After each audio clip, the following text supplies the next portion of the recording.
ಯೋವೇಲನ ಪ್ರವಾದನೆಯ ಗ್ರಂಥ 2ನೇ ಅಧ್ಯಾಯ 26ನೇ ವಾಕ್ಯ. ನೀವು ಹೊಟ್ಟೆ ತುಂಬ ಊಟ ಮಾಡಿ ತೃಪ್ತಿಗೊಂಡು ನಿಮಗಾಗಿ ಅದ್ಭುತ ಕಾರ್ಯಗಳನ್ನು ಮಾಡಿದ ನಿಮ್ಮ ದೇವರಾದ ಯೆಹೋವನ ನಾಮವನ್ನು ಕೊಂಡಾಡುವಿರಿ.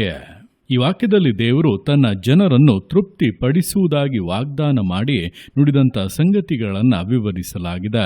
ನೋಡುವಂಥ ಸಮಯದಲ್ಲಿ ದೇವರು ಹಿಂದಿನ ವಾಕ್ಯಗಳಲ್ಲಿ ನಾನು ನಿಮಗೆ ಎಲ್ಲವನ್ನು ಕೂಡ ಸಮೃದ್ಧಿಯಾಗಿ ಕೊಡುತ್ತೇನೆ, ನೀವು ಕಳೆದುಕೊಂಡಂಥ ನೀವು ನಷ್ಟಪಡಿಸಿಕೊಂಡಂಥ ಕಾರ್ಯಗಳನ್ನೆಲ್ಲ ಪುನಃ ನಿಮಗೆ ಕಟ್ಟಿ ಕೊಡುತ್ತೇನೆಂಬುದಾಗಿ ಹೇಳಿ, ನೀವು ಹೊಟ್ಟೆ ತುಂಬ ಊಟ ಮಾಡಿ ತೃಪ್ತಿಗೊಂಡು ನಿಮಗಾಗಿ ಅದ್ಭುತ ಕಾರ್ಯಗಳನ್ನು ಮಾಡಿದ ನಿಮ್ಮ ದೇವರಾದ ಯೆಹೋವನ ನಾಮವನ್ನು ಕೊಂಡಾಡುವಿರಿ ಎಂಬುದಾಗಿ ಹೇಳುತ್ತಾ ಇದ್ದಾರೆ.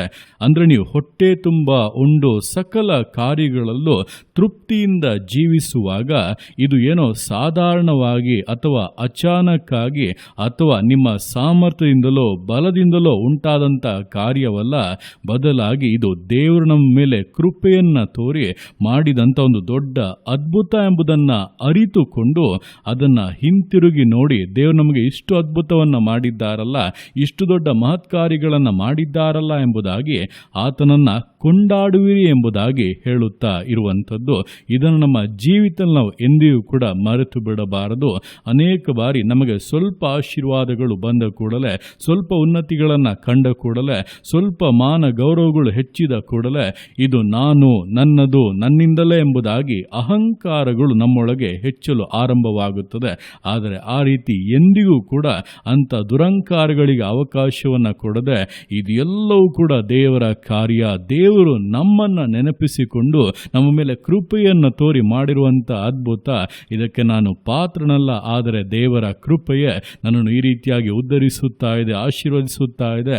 ಆತನ ನಾಮಕ್ಕೆ ಮಹಿಮೆ ಉಂಟಾಗಲಿ ಎಂಬುದಾಗಿ ಆ ಒಂದು ಮನೋಭಾವದಿಂದ ನೀವು ಜೀವಿಸುವುದಾದರೆ ಅದು ದೇವರ ಆಗ್ರಹವೂ ಕೂಡ ಆಗಿರುವುದರಿಂದ ಆತನು ನಿಮ್ಮನ್ನು ಬಹಳವಾಗಿ ಮೆಚ್ಚುತ್ತಾನೆ. ಆತನು ಮೆಚ್ಚಿದ ಮೇಲೆ ಖಂಡಿತವಾಗಿ ನಿಮ್ಮ ಜೀವಿತವು ಸುರಕ್ಷಿತವಾಗಿಯೂ ಇನ್ನೂ ಹೆಚ್ಚಿನ ಮೇಲುಗಳನ್ನು ಆಶೀರ್ವಾದಗಳನ್ನು ಹೊಂದತಕ್ಕದ್ದಾಗಿಯೂ ಮುಂದುವರಿಯುವಂಥದ್ದಾಗಿದೆ.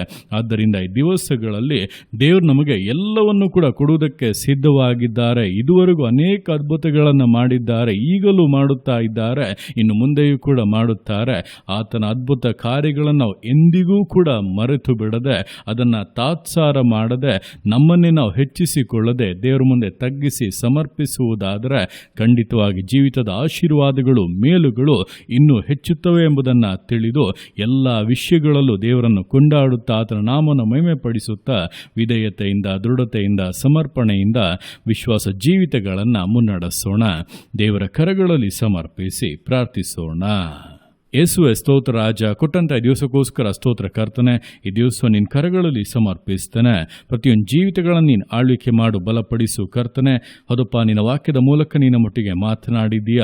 ನಮ್ಮ ಜೀವಿತ ಅಪ್ಪ ನಿನ್ನ ಕೃಪೆಯೇ ಆಗಿದೆ. ನಮ್ಮ ಜೀವಿತದ ಪ್ರತಿಯೊಂದು ಕಾರ್ಯಗಳು, ಪ್ರತಿಯೊಂದು ವಿಷಯಗಳು, ಪ್ರತಿಯೊಂದು ಆಶೀರ್ವಾದಗಳು ಕೂಡ ನಿನ್ನಿಂದಲೇ ನಮಗೆ ಬರುವಂಥದ್ದಾಗಿದೆ. ನಿನ್ನ ದಯೆಗಾಗಿ ಸ್ತೋತ್ರ, ನಿನ್ನ ಕೃಪೆಗಾಗಿ ಸ್ತೋತ್ರ.